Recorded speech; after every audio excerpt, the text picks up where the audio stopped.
आखिरी रेस साबित। ये क्या हो रहा है? ये एनकरेजमेंट हो रही है या डिस्करेजमेंट हो रही है?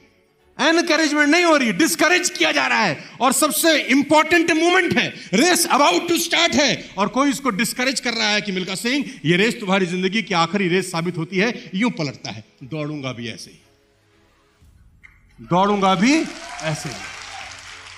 चला, यहां क्या प्रॉब्लम है? तुमको कोई बोलता है तुम्हारी आखिरी है, तुम बोलते हो हमें भी यही लग रहा है, हमें तो कब से लग रहा है, बहुत दिनों में आए भैया, तुम्हारा साथ पा के हम धन्य हुए।